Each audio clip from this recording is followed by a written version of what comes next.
Packers fans out here to stay. Cheeseheads green and gold all day. Jordan Love lead us to the bay. Every game we find a way. Green Bay hustle, grind it up. Hit the field, we don't bluff. Touchdown dances, feel the love. Jordan's got that MVP stuff. It's time for OPEES, let's go. Packers bringing that show. It's time for all you know. Green and gold gonna glow. Lambeau Field, our sacred ground. Feel the vibe, hear the sound. Packers fans so loud and proud. Jordan Love, he's wearing the crown. Lambeau Field, our sacred ground. Feel the vibe, hear the sound. Packers fans so loud and proud. Jordan Love, he's wearing the crown.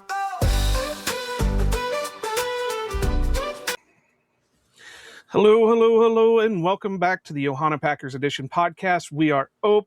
I am Iowa Joe. As you can tell, Mike is not here. He is out taking his kids to swim lessons, which I guess being on a state that is 100% surrounded by water is kind of a good thing to make sure they know how to at least doggy paddle around. But I just like that he has an excuse. Look, Mike has now been on my podcast, and I've now been on his podcast, and both times we were absent from our own show because Mike is a Michigan fan, and I'm an Ohio State fan, and everybody knows that putting the two of us in the same call together just wouldn't go well. So, Mike, when you listen back to this, love you, buddy. And for those of you that are listening to this on audio only, that is the voice of JJ. Now, I say Lahey because I just love saying Lahey, but I'm you got to watch some Trailer Park Boys. You can start saying frig off Lahey. Then that's the best way to get rid of me when I'm being too much. Yeah. No, but it's see, like Jim I also Lahey love from Trailer Park Boys. JJ Lahey. Yeah, Lahey. Yeah, I get you. But I also like calling Jason Perrone because I just love I can only picture the most Italian guy in the world, Perrone. So, but this is JJ Lahey, Derailed Podcast, draft guy.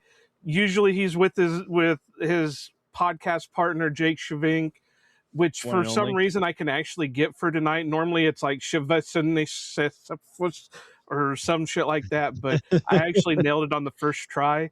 I don't think that pronouncing it is too hard. It's having to spell it. And since I have to type his name all the time when I'm trying to promote the show, I finally had to get good at it. But Jake has so many consonants and vowels, like all in a row in the order you wouldn't expect. Like saying it is the easy part. He's got a typical Wisconsin name, and I don't think Jake is from Wisconsin. Well, he lives in enemy territory among all the Bears fans, unfortunately. Okay, so then, that Illinois thing kind of fits in there a little bit too. But anyway, this is a long way around to say we are doing our 2025/2026 end of the year awards. And kind of funny, Mike wasn't at our last year's awards either, so I think he just doesn't want to do award shows. Hey, I only came on here because I love you so much. Because you asked me to come on, you're like, hey, it's the award shows, and I hate award shows, but I am kind of partial to the Packers. So when you said we were doing a Packers award show, I said, it's the least I can do. All right, show up for my buddy Joe. Do a Packers award show for the wet fart of a season that was 2025. And usually you would say like 2025 to 2026, but like, let's be honest, the Packers quit a few weeks before 2025 even ended. So it really wasn't the 25 to 26 season. It was just the 25 to almost the end of 25 season. Pretty much. And as I normally tell people, we do an award show, but we're not like the Oscars and all that, where we're going to just call out the good. We're going to throw in some not so good in there too. So we don't hold, well, Mike holds back, but Mike is a very goody two-shoe type of guy. And I'm just the asshole of the group that I have no problems calling people out for shit. So yeah, there will be some of that. We may even be getting Jake on at some point. Who knows? He's mentioned maybe wanting to jump in. So sit back, buckle up, get ready for whatever kind of shit we're going to throw against the wall. Hey, you sent me like the itinerary of which awards need to be handed out, and I was looking at a couple of them, and they seemed so obvious that it made me question, like, hey, do we have to each give our own pick for some of these, like give our own player for some of them? Because like there's one on here, I'm staring at it, it's the second to last one on the list, and I'm like, come on, man, there's only one person you could put in there. Like if you took that one first and I had to come up with a second, like I'm just gonna lose. And see, I've got two in mind actually for it.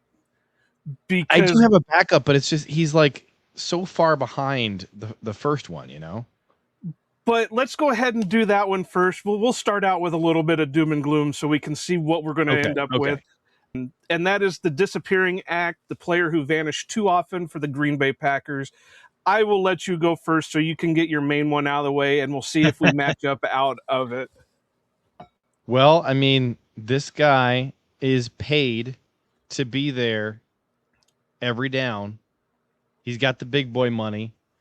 And if we hadn't made this humongous, colossal trade this season, he should have been the face of the defense.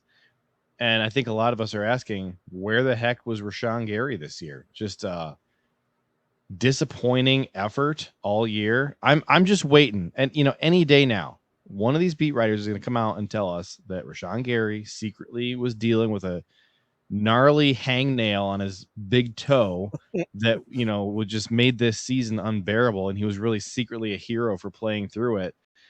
But yeah, I mean, Rashawn Gary, just way too often pulling up early, jogging, standing still, kind of doing a late stage Kenny Clark impression. And obviously, especially once Micah went down, the defense was really hurt by it. But even before that, like Micah's drawing double and triple teams, and like, can't Rashawn get home on the other side? No, he's just gonna get chipped by a tight end. Come on, man. For sure. And obviously that one's the big pick. And I'm assuming if you would ask 10 Packer fans, 9 out of 10 of them are going to say Rashawn, and the 10th guy is probably going to be Kwano, and that's just because Rashawn is a Michigan boy, so Kwano's going to stick up for the Michigan guy. But Michigan fans being biased? hey, I can't say nothing. I'm Hawkeye. And I'll always be a Hawkeye. I'd never even played for the Hawkeyes, and I consider myself a Hawkeye because my knee surgery was done by the same guy that worked on the Hawkeye players. So, but yeah, Rashawn. Hey, you did about as much for Iowa's offense as most of their players have in the last 10 years. Pretty much. Outside of a couple of guys, yeah, pretty much. But yeah, Rashawn. And what really sucks about the Rashawn one is for like the first 3 weeks, it looked like we were going to have a tremendous 1-2 punch with him and Micah. And then that or with Micah and Van Ness before Van Ness got hurt and missed, the entire season, basically. Right. But when you look at Rashawn's stats, his 7.5 sacks pretty much all came within the majority of them came within the first couple weeks of the season. And then I know the popular stat is after week 8, he just was gone. I will say he was weirdly a pressure monster. He had 60 pressures on just 446 pass rush attempts, way above the threshold of what you're looking at for, which is you want at least 10%, which of course would have been 44, 45. So he's at 60. So just a incredible pressure rate, but it didn't pass the eye test. You're watching him play, and you can see plays that are there to be made, and he just stops fighting halfway through the play. And when the whole fan base starts noticing it game after game after game, that's when the frustration builds. And so even though he had this extraordinary pressure season that, didn't even really taper off once Micah got hurt, like he still had the same number of pressures per game after that.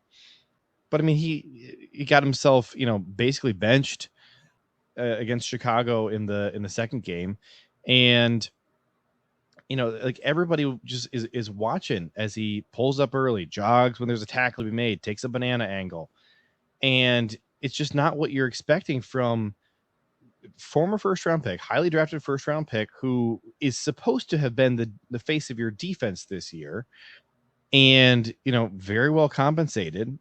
2 years removed now from the ACL, or 3 years. Is it 2 or 3? 2 years removed from the ACL. Yeah, it'll be 3 this coming season.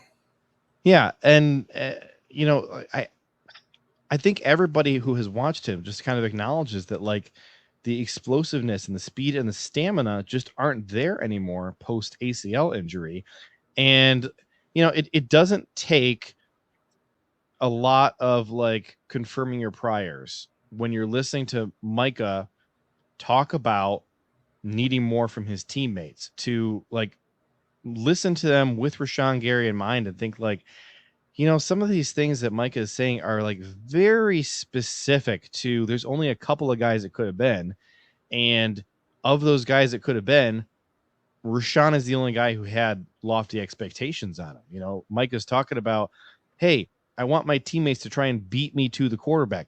Well, there's not a lot of guys on the defense who are rushing the passer consistently. Okay, maybe he's calling out Devontae Wyatt. Yeah, maybe. Or maybe it's Rashawn who's lined up on the other side, and like Micah's out there fighting through every single play. That when he's watching the tape back, he's noticing what Rashawn's doing on the other side, and like, man, I'm working 3 times as hard as you on this snap, and I created an opportunity. I flushed the quarterback right into your lap, and you pulled up early, and or the running back's coming right at you, and then he just bounces outside, and you're like, oh well, play's over.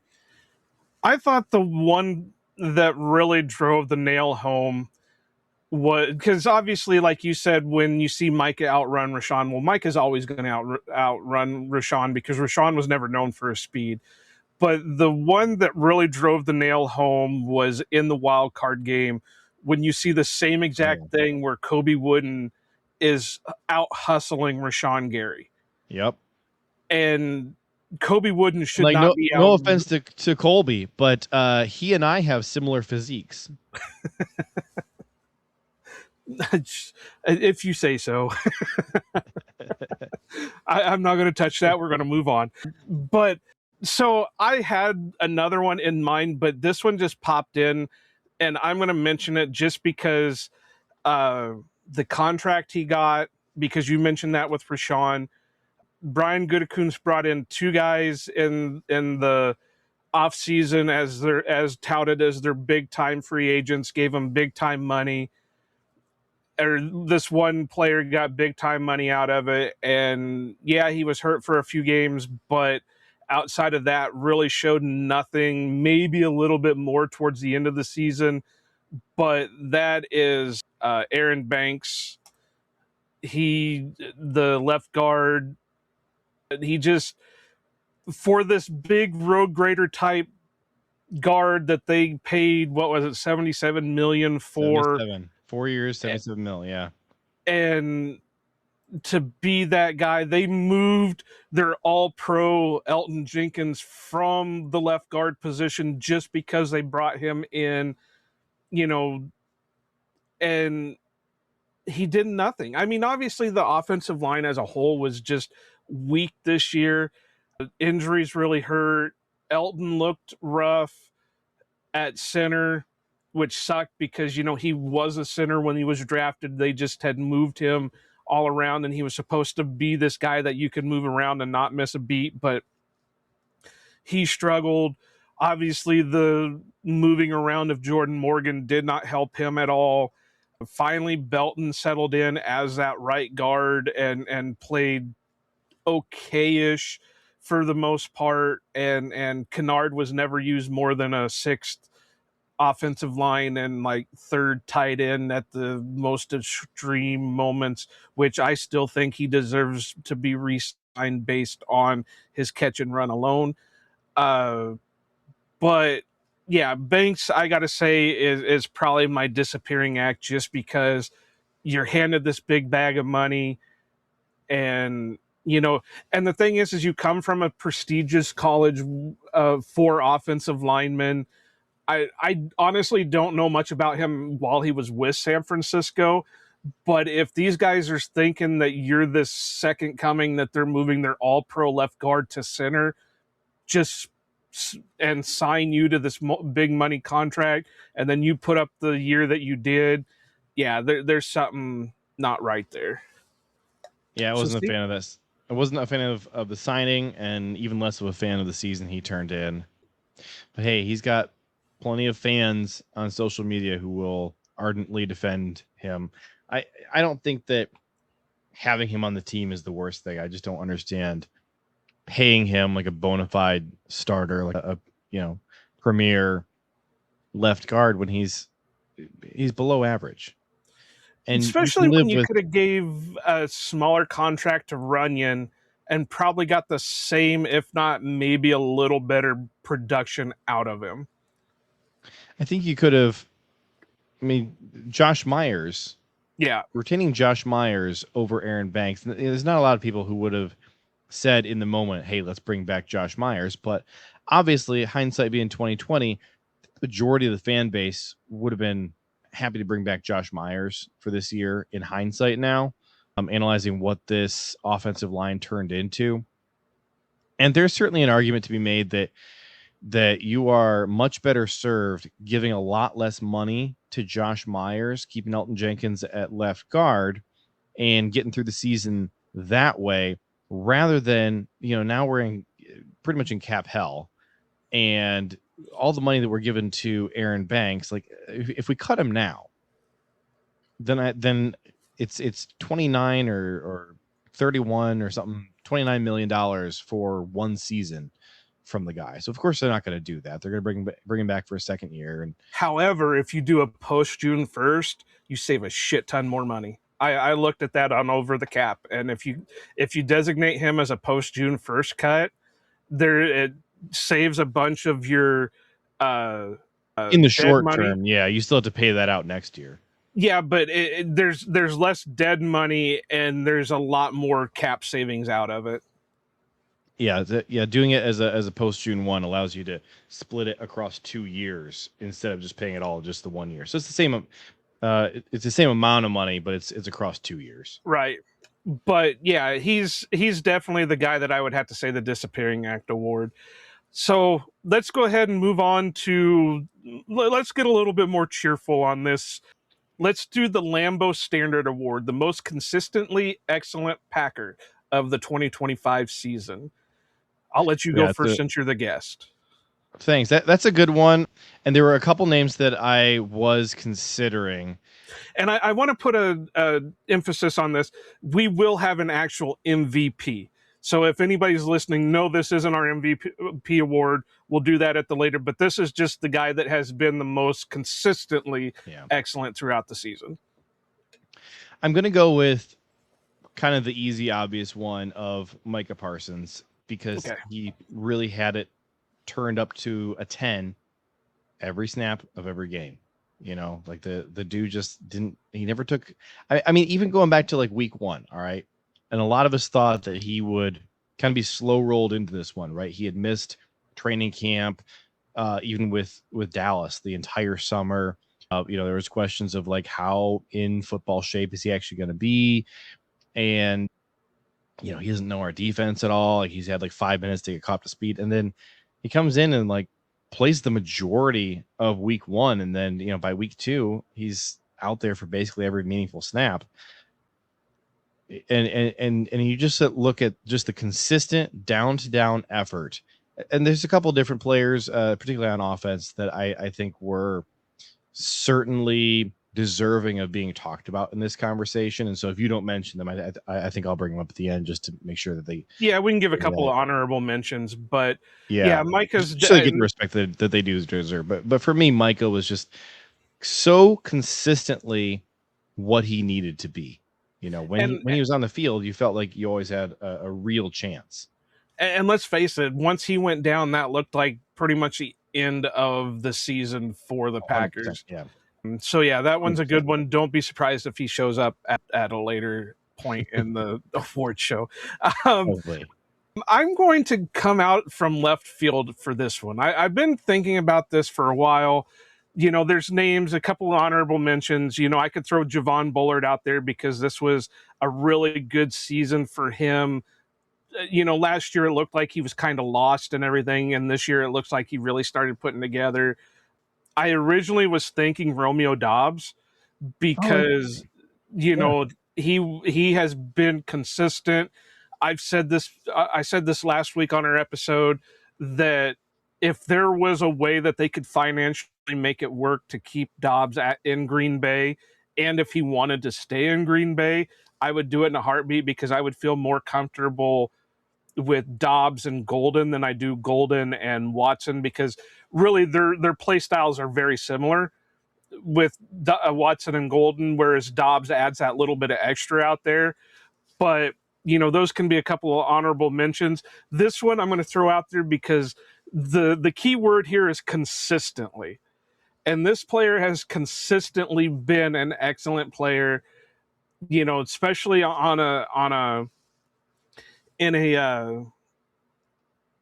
a position that we've had some issues with before in the past, on the side of a ball that we have had issues for many, many, many, many, many, many, many, many years.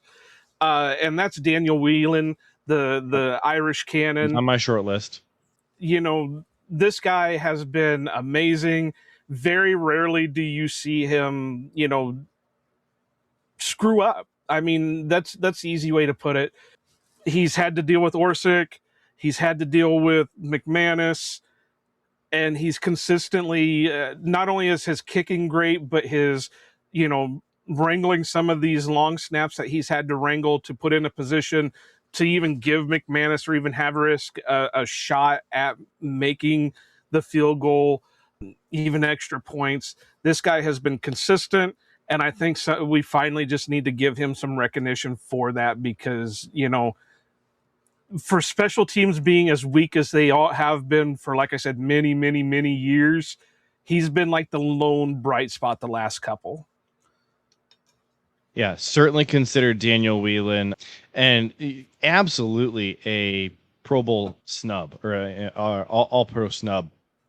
The fact that he didn't make the All-Pro, he was clearly head and shoulders the best punter in the NFL. Jake Shavink pointed out to me a couple weeks ago that if you look at EPA, Daniel Whelan was far and away the most valuable punter in the NFL. And the fact that he didn't get the All-Pro recognition is crazy. But I was just looking here because I got Pro Football Reference up just so I could look at some things.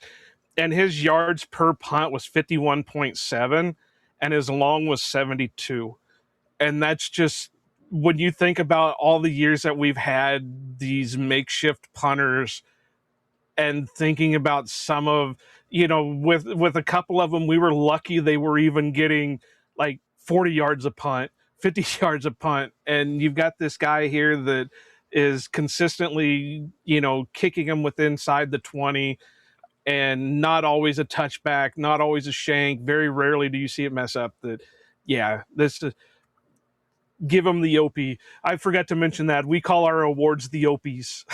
The OPEES, I love it. I love it. I forgot to mention that at the start. See, this is why I let Mike run the show, and I just throw in comments once in a while because he's usually good about remembering this shit. But these are the OPEES. So, yes. Did you have any honorable mentions that you wanted to throw out there real quick? Yeah, I thought that Jordan Love and Josh Jacobs both certainly deserve to be out here. Right. I think Zach Tom should be in conversation for honorable mention.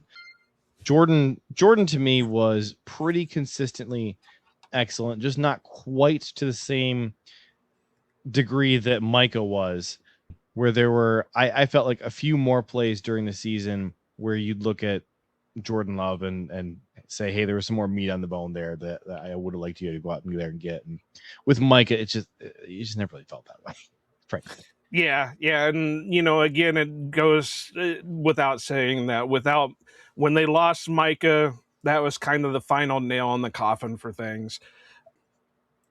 So we'll go ahead and move on to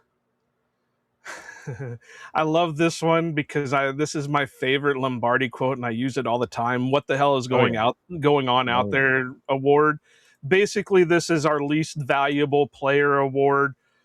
And on the defensive side of the ball, there's so many of them, but there are a few that you probably mentioned on the offensive side. And there's probably also a couple mentioned on anywhere else. So go ahead and give us your least valuable or what the hell's going on out here award. Well, this is the problem is how you named it. Because if you just only said least valuable, I would go with a different name. But since you're calling it the what the hell is going on out there award, only one name fits. It's Keyshawn Nixon. Ooh, I got another one in mind that fits it perfectly too. The dude was just a hilarious clown show all year, and like he had his 5 pass breakup game that drew all of his supporters out of the woodwork to come out and lecture everybody for being underwhelmed with the dog water performance the week before, and just like the absolute comedy at times from him where you're just watching him play and you're like, how in the world are you allowed to go out there and play the next snap after what you just did there? Like, it's crazy because they had no one else to play. Yeah, absolutely. I mean, when you build a roster that only has 3 cornerbacks on it, you kind of just got to keep playing those 3 cornerbacks all year, especially when one of them is hurt 2/3 of the year. Oh, I guess we're just only playing 2 cornerbacks. We're not even going to work anybody out. We have 2 cornerbacks. That's just our defense. It's 2 cornerbacks. What are we going to do if we play, a really pass-heavy team? Lose. Yeah. Hope Micah gets 7.5 sacks.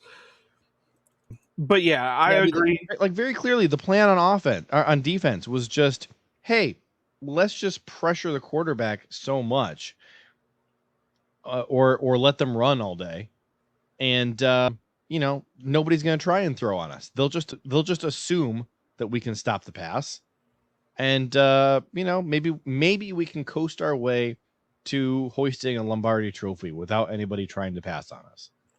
And see, I've never had an issue with Keyshawn per se. I never thought he was that great of a corner. He definitely surprised us all with his return ability, but the minute he said he wanted to be the number 1 corner on the team is the minute I was like, nope, I'm out. Because there were too many times that before he became that quote-unquote number 1 CB on the team that he just seemed lost out there. And you saw it even more now when they relied on him more. And yes, if you look at his stats, they are okay. You got 17 pass defenses, 72 tackles, and he's got the 1 game-sealing interception. But if you actually look at his body of work, it is not number 1 CB. And that was the whole thing Mike and I railed on the whole offseason, that they didn't draft anybody except for the 7th round kid out of Tulane. Yeah. And Micah Robinson, and it wasn't even the one that Brian Maffey wanted. It was the other one. He was so ticked when that was the corner that they took out of Tulane. But yeah, so mine, I think I can pretty well put him in here. And this is kind of a pattern for the last 2 awards. This one is definitely Brandon McManus, McAnus, if you want to call him that, or Suckanus, or whatever you want to call him. He is another one. Know off the top of your head how many wins he cost us this year? At least 4. Yeah, it was 5 because of the Dallas tie. So he cost us a win in that one. So he got us eliminated, cost us 3 outright wins where we lost otherwise, and cost us the win against Dallas. Yeah. And this was another one. Mike and I were completely against it from the beginning. When everybody kept talking about, well, we got to bring McManus in. No, I don't want him. For one, he's nothing more than what Mason Crosby gave us, which was like an 80% kicker. For 2, you have all the off the field stuff that you have no idea. I know they dropped the charges or whatever, but you don't know if that actually means he did it. that just means they didn't have enough to go forward with. And, that's just what he got caught on. We don't know what else he's done out there that he didn't get in trouble for. And I knew that he was a headache when he was in Denver. That's the whole reason he wasn't in Denver anymore. I think he went up to Detroit and outstayed his welcome in Detroit. And then, of course, all the stuff that happened when he in this short time down in Jacksonville. So this one I never understood. Then we got into like you said, the Dallas game where that whole shit went down. Then it got to the point where LaFleur wouldn't even try kicking it in obvious kicking situations because he didn't know if he could trust him. Then the whole injury and the Havris shit. And, well, we're not going to play Havris. We're just going to keep throwing our injured guy out there who's going to continue to miss kicks. And that this lives up to the name of the award. What the hell is going on out there? Because what really was going on out there that he kept, running that player out there. That's where I say that Bisaccia has LaFleur's ear too tightly. And I think that's why we have a Keyshawn. I think that's why we have a Nate Hobbs. That's why we have a Brandon McManus. And it just, that's all I can say about it. Well, it doesn't help that the Packers do not care about special teams at all. They don't care. Which is weird because I kind of got in this with Mafi the other day too when Demoski called out Justice Mosqueda, or Moscato if you want to call him that, about the article he wrote about the Packers being cheap on their special teams. And Mafia, we weren't arguing, but we just had this small back and forth on it that, for one, I don't see how they can be cheap when they're making it's not like they're having to use salary cap on coaches, and they make truckloads of money in Green Bay. So it's not that they don't have the money for it. I just think it's a LaFleur thing that he wants his buddies. And the other reason I say that I don't agree with it is because you can't tell me Bisaccia came to Green Bay on the cheap. Well, Bisaccia was immediately made the highest paid special teams coordinator in the league. But when you look at roster construction, they dedicate next to no assets to special teams. Except for who Bisaccia wanted, because that's why we had Dallin Levitt and why we have Zane Anderson and guys like that on the team. Sure. But we have had in the last couple of years, like routinely the most valuable special teamers on the roster in a given year are not brought back the next year. They get let go to Minnesota and be outstanding special teams there, or what have you. And how many times have we had a guy who was doing a decent job at returns, and then, hey, let's trade him away, let's move him to a different position, let's cut him outright. They're like, returner is just it has no value to the Packers at all. They do not care about having a returner, even when your returner is turning the ball over. Like that's been a thing the last couple of years, and they don't really make moves there. Or when you have to put your star running back out there in the playoff game to return kicks. I mean, there's no plan, there's no strategy, there's no plan, there's no answers. They're still grasping at straws in the return game in the playoffs. Yeah, and I mean, if you were to have the ear of Matt LaFleur for a minute and ask him, like, hey, would you, if I could tell you a way that you could gain a free 10 yards every single drive, would you be interested in that? And he'd say, of course. And he'd say, well, your offense is routinely starting their drive 10 yards further back than where they need to be because you can't return. There's time to run the ball out, and you're just not. And you're getting the ball at the 5 or the 10. And like the teams you're playing against aren't doing that. They're getting the ball at the 20, the 30, sometimes even better.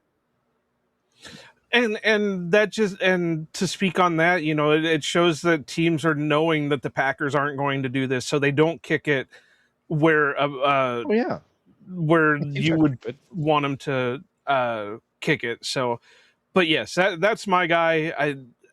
I mean, there's a couple others that you could throw out there.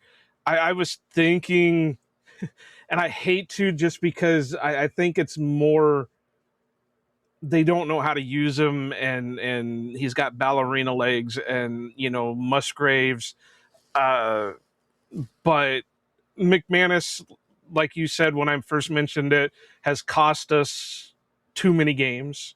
And it's not even just this year. I mean, there were a couple last year that it's like... And I don't blame McManus for that. I blame the coaches for understanding what is going on in front of them and not caring enough to make any kind of changes. And there was no effort to go out there and find a different kicker after they decided, hey, we've decided that Haversick is unacceptable to go out there and be our starting kicker for some reason. So he can't do it. So we're just not even going to try and go work out other kickers or anything. It's McManus or bust. Or they had one on roster. And I'm not saying that Haversick was our savior for anything. It's just you had one on roster when McManus was dealing with his injury that it would have saved some headache there. But JJ's it reminded me of in 2022 when Aaron Rodgers has a broken finger in his hand and can't throw the football, and they refuse to, bench him and let him get healthy. They refuse to put him on IR, whatever, because I think that's part of Rodgers too. I think that was the whole fight with Rodgers was I don't know.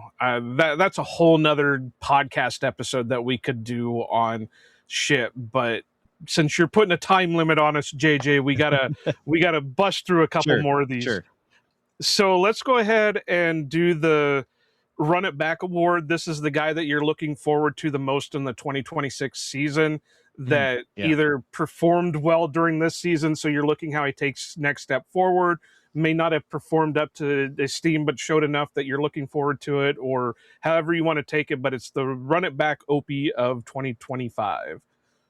Can you do this one first, and then let me rapid fire 3 names that I want to see run it back next year? Oh, mine's the easiest one of all. I will say this because I called my shot before the draft.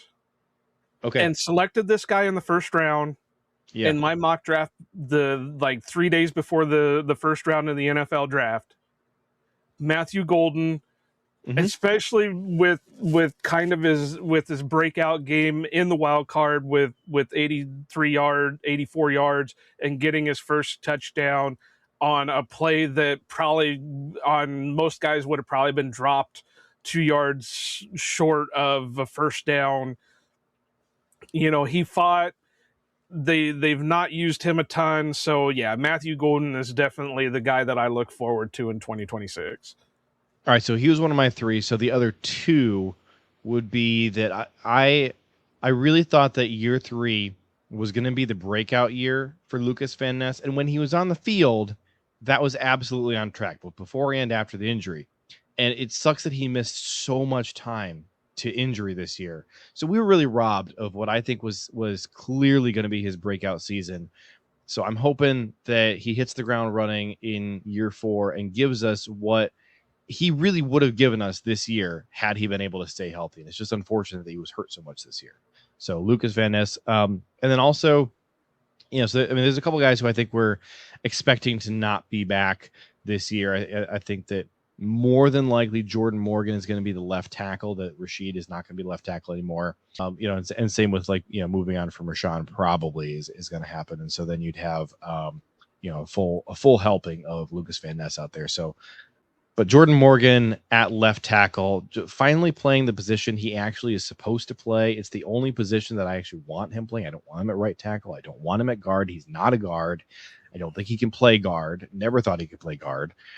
So, to me, Jordan Morgan is purely only a left tackle. I don't want to see him anywhere else. So, if he is our starting left tackle next year, I'm excited to actually see our first round pick actually get some playing time, and hopefully look good.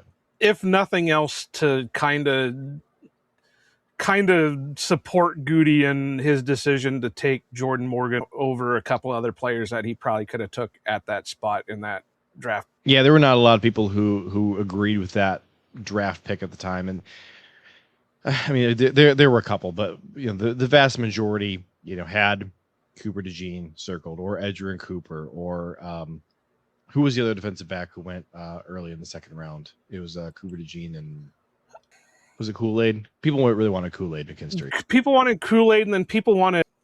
No, Terrian went before that pick. Yeah, Terrian was off the board, and so was the cornerback from Toledo, Quentin something Q. Yeah, Mitchell. Quentin Mitchell. Yeah, Quinyon Mitchell. Quinyon Mitchell? I think that was his name. Yeah. Quinyon. Yeah, Quinyon. Yeah, Quinyon and Terrian were both off the board before we got in the clock. Was it the one that ended up in Baltimore? Wiggins? Yeah, people like Nate Wiggins as well.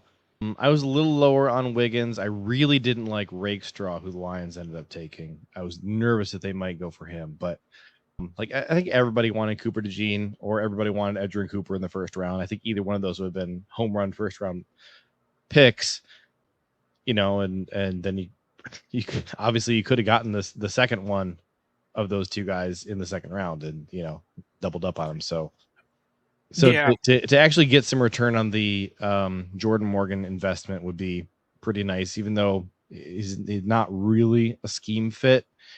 But the Packers have some soul searching to do on offense anyways, so we'll see what their offensive identity is in 2026 anyways. And this offensive line is going to have a lot of changeover. There's not going to be a lot of returning faces on that. If I had to throw an honorable mention out there, it'd probably be Baron Sorrell. I think he started really putting together things towards the end of the season, and hell was out efforting, if that's a word, Rashawn Gary for a while. So I look forward to that one too. And plus, he's got the feel-good story from the draft anyway. Let's do the Ice in the Vein Awards. This is the best clutch performance. I'll let you pick this one because I got to look something up real quick. It's pretty tough. Frankly, like Ice in Their Veins is kind of the opposite of what the identity of the 2025 Packers was, which is like, hey, we're going to crumble in the biggest moments. So, that makes it tough. Like, you could consider Daniel Whelan. You could consider Josh Jacobs or Romeo Dobbs or Micah Parsons. I think I'm probably going to give this one to Tucker Kraft, just bailing us out a lot early. And plus continuing to have be number one in Yak out of all tight ends, and he missed half the season. Yeah. And there were some guys early on in the season who I think at different points in the season you might have handed this award out to, say, Dontavian Wicks, who did not finish the season very well, or maybe Evan Williams or Edgerrin Cooper. Certainly were deserving at times earlier in the season. I think Xavier McKinney should certainly be included in this conversation as well. Jordan was fantastic. Josh Jacobs was fantastic. They certainly deserve some recognition there. My guy, and it's basically more one specific game than anything, but just because of him having to step up after Josh Jacobs got injured, and that's Emmanuel Wilson. I think Wilson's performance in the Minnesota game, 107 yards, 2 touchdowns, and then, like I said, the rest of the season, he pretty well stepped in for Josh whenever he needed to. So, yeah, that's coming off this guy being an undrafted free agent coming out from a small school. I think he was in Denver first before ending up with Green Bay in his rookie season, and just coming out of nowhere and then biding his time, and this year being our number 2 running back and really being that guy that they could lean on when Josh couldn't play or was dealing with whatever. I got to give it to Emmanuel Wilson just because of that. Pretty good. I don't think I have an honorable mention that I can think of off the top of my head. So since we've only got a couple of minutes because JJ's got to go spend time with his family, and obviously Jake didn't show up, so I got to smack him around a few times the next time I talk to him.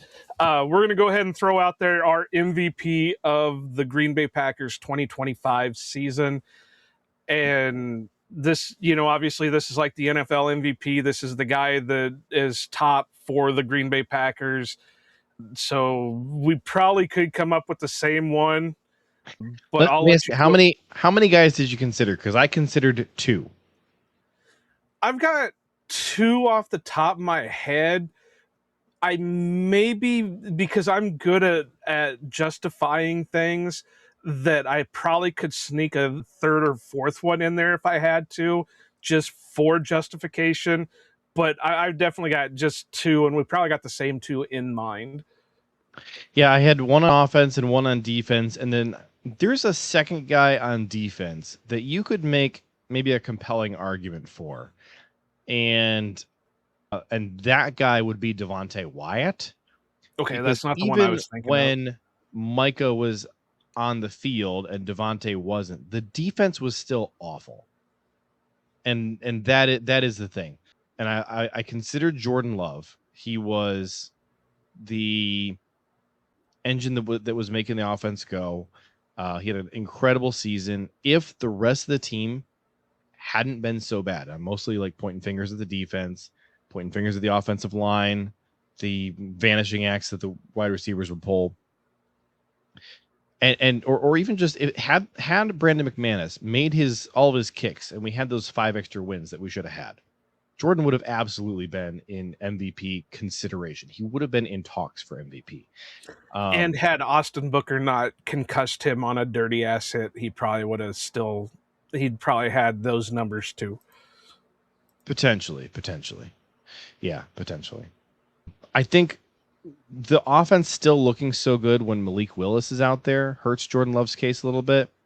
But the biggest reason that, in my mind, you have to give it to Micah Parsons is because the entire plan on defense was Micah Parsons is going to terrorize everybody, and we're just going to pray that he doesn't miss any time, because if he misses any time, we're screwed.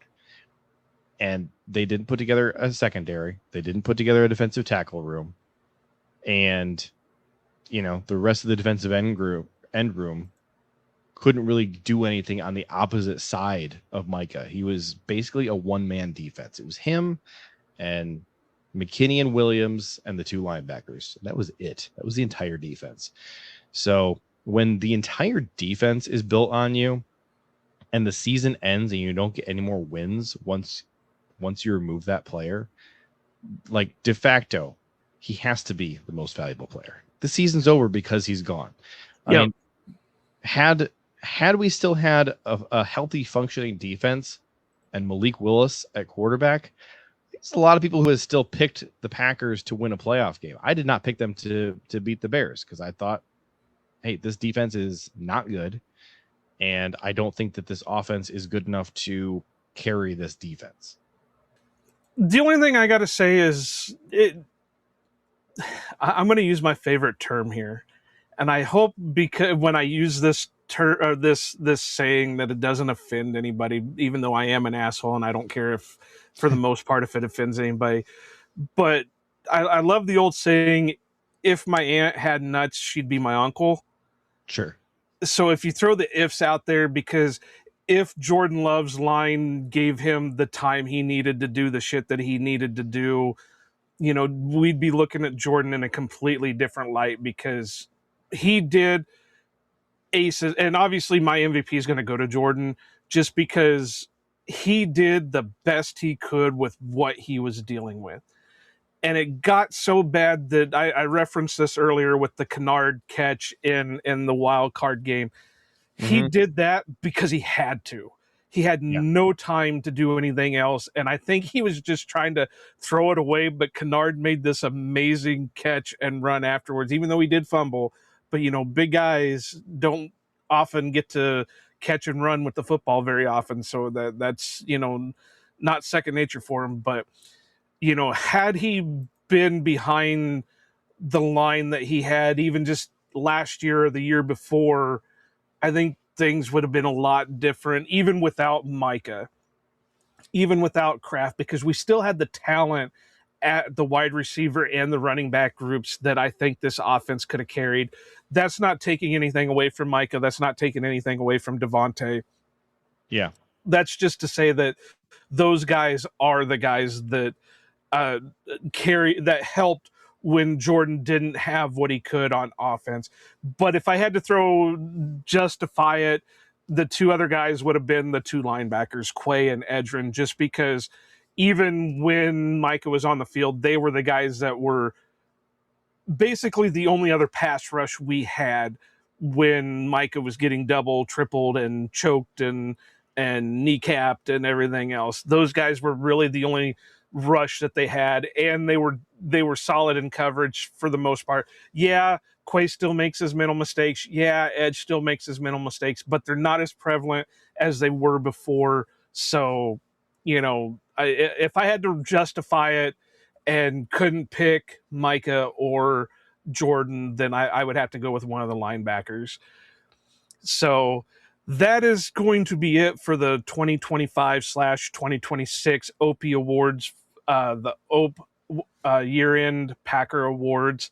JJ, I appreciate you joining us, even though, like I said, we didn't get Jake on here, so you're going to have to slap him when you next see him. And I'll do the same for Mike, because I think Mike's ducking you. He does that to me once in a while too when it comes to things like that. But where can they find you, and can they get a hold of you or see what you're up to?